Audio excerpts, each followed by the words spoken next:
एक इंसान, एक इल्जाम और एक सवाल, क्या वो गिल्टी है? लेकिन ध्यान से सुनिए, ये प्रूव कौन करेगा कि वो गिल्टी है? हमारे देश में, हमारे संविधान में, हमारे कानून में एक गोल्डन रूल है। कोई भी इंसान तब तक इनोसेंट है जब तक उसकी गिल्ट प्रूव नहीं हो जाती।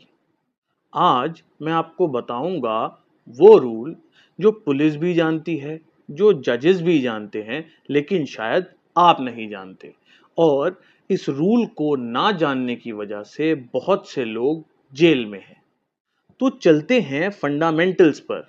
क्रिमिनल जुरिस्प्रूडेंस यानी कि क्रिमिनल लॉ की पूरी फिलॉसफी एक बेड रॉक प्रिंसिपल पे खड़ी है, प्रिजम्पशन ऑफ इनोसेंस।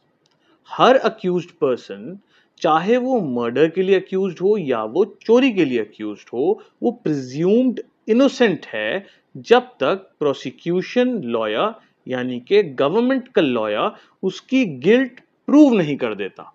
ये एक मर्सी नहीं है, ये आपका लीगल राइट है। ये आर्टिकल 21 का कोर है, right to life and personal liberty.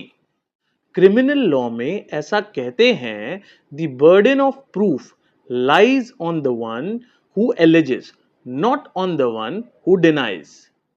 Simple Hindi में समझते हैं, जो बोल रहा है वो ही प्रूव करेगा। अक्यूज्ड को अपनी इनोसेंस प्रूव नहीं करनी, प्रोसिक्यूशन को अक्यूज्ड की गिल्ट प्रूव करनी है। अब आता है एक और पिलर। प्रोसिक्यूशन प्रूफ तो करेगा, लेकिन कितना प्रूफ करेगा?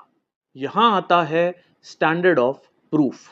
और क्रिमिनल लॉ में यह स्टैंडर्ड एस्ट्रोनॉमिकली हाई है, बियॉन्ड रीजनेबल डाउट।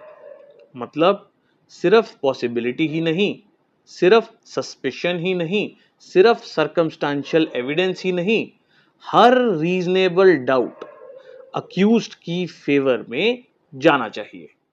अगर 10 गिल्टी लोग आजाद हो जाएं तो ठीक है, लेकिन एक भी इनोसेंट को सजा नहीं होनी चाहिए। ये हमारे क्रिमिनल जस्टिस सिस्टम की सोल है। प्रोसिक्यूशन को प्रूव करना होता है, number 1, acts Reis, guilty act, किया क्या अक्यूज्ड ने। नंबर 2, मेंस रिया, गिल्टी माइंड, अक्यूज्ड की इंटेंशन क्या थी। नंबर 3, कॉजेशन, अक्यूज्ड की एक्ट से क्राइम हुआ। नंबर 4, मोटिव, क्या वजह थी, क्या रीजन था। चारों चीजें बियॉन्ड रीजनेबल डाउट, तब कन्विक्शन होती है। अब हम आते हैं स्टैट्यूट पर। इंडियन एविडेंस एक्ट और अभी की रीसेंट भारतीय साक्ष्य अधिनियम में ये रूल क्रिस्टल क्लियर है।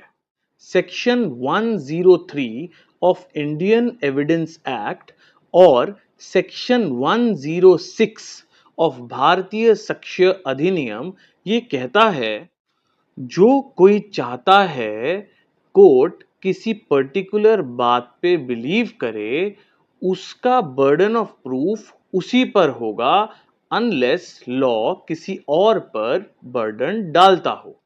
मतलब अगर प्रोसिक्यूशन चाहता है कि अक्यूज्ड गिल्टी है, तो प्रोसिक्यूशन प्रूव करेगा, अक्यूज्ड कुछ नहीं करेगा।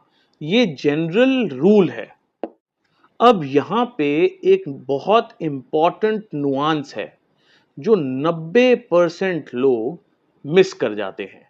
Section 105 of Indian evidence act और सेक्शन 108 ऑफ भारतीय साक्ष्य अधिनियम ये एक एक्सेप्शन क्रिएट करता है।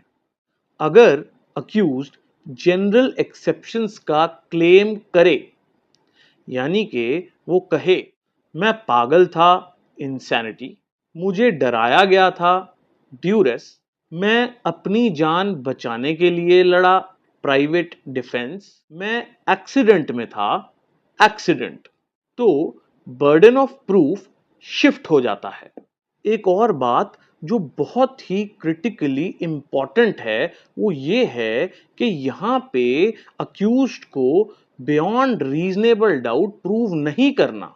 अक्यूज्ड को प्रीपोंडरेंस ऑफ प्रोबेबिलिटीज मतलब बैलेंस ऑफ प्रोबेबिलिटीज प्रूव करना है, बस इतना ही काफी है। कोर्ट खुद से अज्यूम नहीं करेगी कि एक्सेप्शन एग्जिस्ट करता है।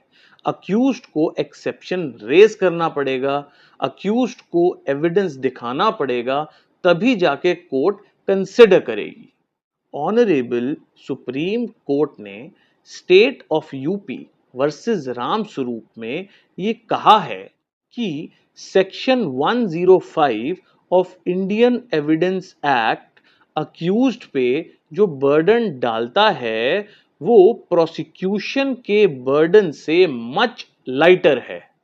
प्रोसिक्यूशन के लिए बियॉन्ड रीजनेबल डाउट, अक्यूज्ड के लिए प्रीपोंडरेंस ऑफ प्रोबेबिलिटीज।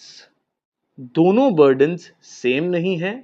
ये क्रिटिकल डिस्टिंक्शन है जो आपके लॉयर को पता होना चाहिए। अब मैं आपको एक रियल वर्ल्ड पिक्चर दिखाता हूं। आप अक्यूज्ड हैं, पुलिस ने चार्जशीट फाइल कर दी है।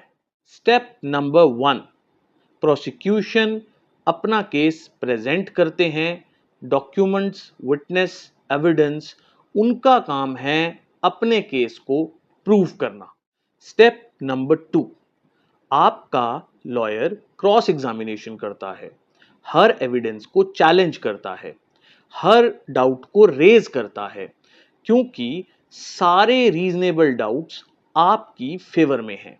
स्टेप नंबर 3, अगर आप जनरल एक्सेप्शन क्लेम करते हैं, इंसैनिटी, प्राइवेट डिफेंस या एक्सीडेंट, तो आपको एविडेंस देना पड़ेगा प्रीपोंडरेंस ऑफ प्रोबेबिलिटी से। स्टेप नंबर 4, जज डिसाइड करते हैं कि क्या प्रोसिक्यूशन ने बियॉन्ड रीजनेबल डाउट प्रूव किया, अगर नहीं तो एक्विटल, बरी, फ्रीडम। यही सिस्टम है, यही कानून है और इसी सिस्टम को समझना आपका हक है। मैं ये इसलिए बता रहा हूं क्योंकि ignorance of law is not an excuse in courts, लेकिन ignorance of law can cost you your freedom. और मैं नहीं चाहता कि कोई भी इंसान अपना केस सिर्फ इस वजह से हारे क्योंकि उसे अपने राइट्स पता ही नहीं थे। तो आज के वीडियो में हमने क्या समझा? Point number 1, presumption of innocence.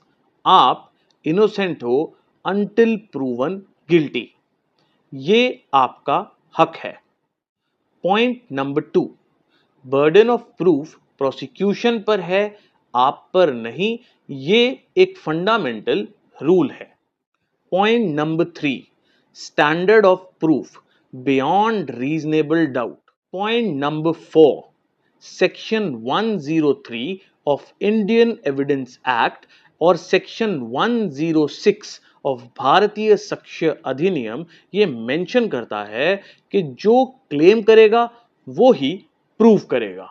Point number 5, section 105 of Indian evidence act और सेक्शन 108 ऑफ भारतीय साक्ष्य अधिनियम ये क्लियरली मेंशन करता है कि अगर आप जनरल एक्सेप्शन क्लेम कर रहे हैं तो बर्डन ऑफ प्रूफ आपके ऊपर आ जाता है, लेकिन ये बियॉन्ड रीजनेबल डाउट नहीं होता, ये on the basis of preponderance of probability होता है।